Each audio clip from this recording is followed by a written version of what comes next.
দেখো এখন আমি এই যে মাছগুলো সব কেটে বেছে ধুয়ে নিয়ে এসেছি। এখন আমি এই যে বক্সে করে ফ্রিজে রেখে দেব। তো এই কাজগুলো করতে করতে কিন্তু আজকে আমার সারাটা দিন লেগেছে, এমনকি রাত 10টা পর্যন্ত। বুঝতেই পারো, দেখলেই বুঝতে পারবে তোমরা যারা আমার মতো গৃহিণী আছো যে এই ধরনের কাজগুলো করতে কতটা টাইম লাগতে পারে। আর দেখো এখানে যে মুরগি পাঠিয়ে দিয়েছে, ব্রয়লার মুরগিটা। আর যে আসছে সে কিন্তু ব্রয়লার মুরগি খেতে ভীষণ পছন্দ করে। আর খাসির মাংসটা কিন্তু মেহমানরা আসার সময় নিয়ে তারপর আসবে, ওরাই নিয়ে আসছে। এই জন্য ওটা আর আমাদের আনতে বলিনি আর কি তোমাদের দাদা ভাইকে। আর একটা মাংস আমি কেটে ফ্রিজে রেখে এসেছি, সেটা অনেকেই খায় না, তাই আমি সেটা আর দেখালাম না। তো দেখো এটা আমি বড় বড় পিস করেই কেটেছি যাতে বিরিয়ানি রান্না করা যায়। আর ব্রয়লার মুরগির বিরিয়ানি খেতে কিন্তু আমার বাচ্চারাও খুব পছন্দ করে। তো দেখো এখন কেটে এই যে ধুয়ে পরিষ্কার করে নিয়েছি। এখন আমি বক্সে করে, দুটো বক্সে করে ফ্রিজে রেখে দেব। একার হাতের কাজ, এই কাজগুলো তো সব আমাকে একা হাতেই করতে হতো। আর যেহেতু এখন ছোটোবেলা, ছোটো দিন, এখন কিন্তু কাজ করতে অনেকটাই সমস্যা হয়ে যায়। তো ঘুম থেকে উঠে সকাল সকালে কিন্তু আজকে কাজে লেগে পড়েছি। আর দুটো বাচ্চা আমার, তাদের স্কুল টিউশন সব কিছু আমাকে একাকেই ম্যানেজ করতে হয়, যেহেতু একা সংসার। কিন্তু শাশুড়ি মা আমার ছোটো ছেলেকে নিয়ে নিয়েছি।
আর পলিথিনের ব্যাগে করে রাখলে কিন্তু ফ্রিজে অনেক মাছ রাখা যায়, আর বক্সে করে রাখলে কিন্তু অনেকটা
সে মানে ব্লেন্ডারে করিনি। এই যে দেখো যেগুলো হালকা ভেজে নিয়েছি আর এই যে শুকনো লঙ্কাটা এগুলোই শুধু ব্লেন্ডারে আমি পেস্ট করে নিয়েছি আর মানে ব্লেন্ডারে গুঁড়ো করে নিয়েছি।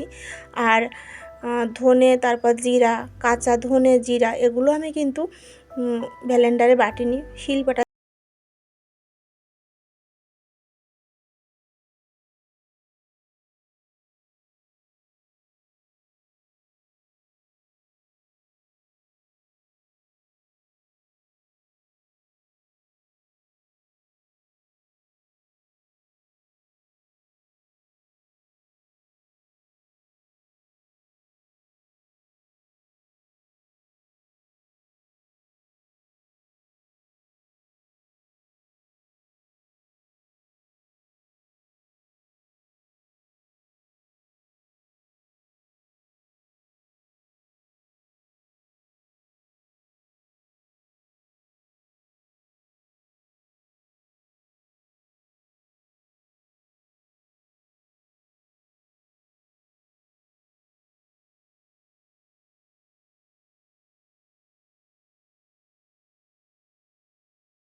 শুধু মশলাগুলো বের করব আর রান্না করব।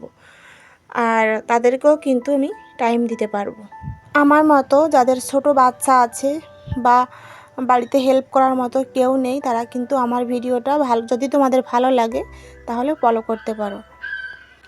আর আমি কিন্তু সব সময় এভাবেই করে থাকি। আর এদিকে দেখো আমার বাদাম তারপর ডালগুলো কিন্তু সব ঠান্ডা করে নিয়েছি। এখন আমি বক্সে করে রেখে দেব। আর একদম ভিডিওর শেষ পর্যায়ে এসে পৌঁছেছি। পুরনো কথাটা আমার বন্ধুদের আরও একবার আমি মনে করিয়ে দেব। যদি কেউ লাইক দিতে ভুলে গিয়ে থাকো অবশ্যই একটা লাইক দিয়ে আমার পাশে থেকো। আর অবশ্যই তোমাদের মতামতটা কিন্তু কমেন্টের মাধ্যমে জানাতে পারো। সবাই খুব ভালো থেকো, সুস্থ থেকো, টাটা।